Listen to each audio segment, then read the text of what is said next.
Dernièrement, je vous ai montré la dernière publication de Gunna qui s'exprimait pour la première fois depuis sa libération de prison.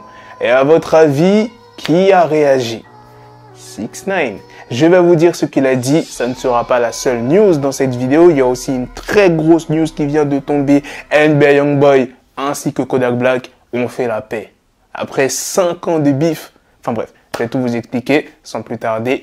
Let's go pour les news. We Are Chain Nation a mis en place une offre spéciale sur quelques pièces. Avec le code promo WCN40, vous aurez moins 40%. Tu trouveras forcément ce qu'il te convient. La qualité est toujours au rendez-vous et les clients sont toujours satisfaits. Vous avez toujours la possibilité de payer en plusieurs fois et la livraison est comme d'habitude gratuite dans le monde entier. Alors la première news de cette vidéo est sur Playboi Carti, Lil Uzi Vert, Ken Carson qui ont enregistré un morceau ensemble. Lil TJay a annoncé que son nouvel album sortira très prochainement. Concernant 6ix9ine, c'est sous la publication de Gunna qu'il a réagi. Je le rappelle, Gunna avait dit « Les Renois font comme s'ils avaient changé de camp, mais il n'y a qu'un seul camp. » Et 6ix9ine a répondu « Au tribunal, tu disais que YSL était un gang. Là, tu parles d'un label sur Instagram. » Après plusieurs années de bif, NBA Youngboy et Kodak Black se sont réconciliés. Ils se sont appelés en FaceTime pour régler leur embrouille.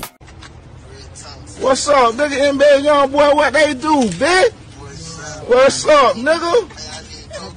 Hey, look, hey, NBA, how you want? You want it? How you want that shit, nigga? I want pans of it. I want 2 pans of jerk chicken, 2 pans of coconut rice.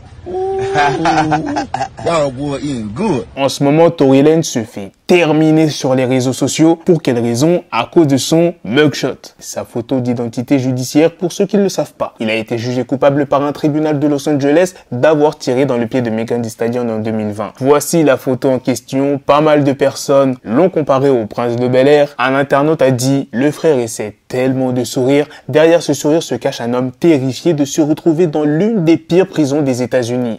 Les prisons de Los Angeles ne plaisantent pas. La politique menée par les gangs là-bas est stricte. » Et il y a un autre qui a aussi dit « Le mec a transformé un mugshot en une photo d'école. Genre, il a eu son diplôme. » C'est vrai que moi, si je vais en prison, j'aurais pas une tête comme ça. Hein. Putain, c'est comme si Tory Lanez, il était content d'aller en prison. La prochaine news est sur The Weeknd qui devient le premier artiste de l'histoire à atteindre les 95 millions d'auditeurs par mois. En parlant de The Weeknd, il était au studio avant-hier. Le nouvel album d'Hamza nommé Sincèrement Hamza sortira le 17 février. Et la dernière news de cette vidéo est sur Lil Reese. Les charges contre lui ont été abandonnées. Il a été libéré de prison. Il est actuellement libre. Voilà les gars, c'est la fin de cette news sur Lil Reese. C'est aussi la fin de cette vidéo. Dites-moi dans les commentaires qu'est-ce que vous en pensez de toutes les news que je vous ai présentées dans cette vidéo. Sur ce, on se donne rendez-vous très prochainement pour d'autres vidéos news. Prenez soin de vous la famille.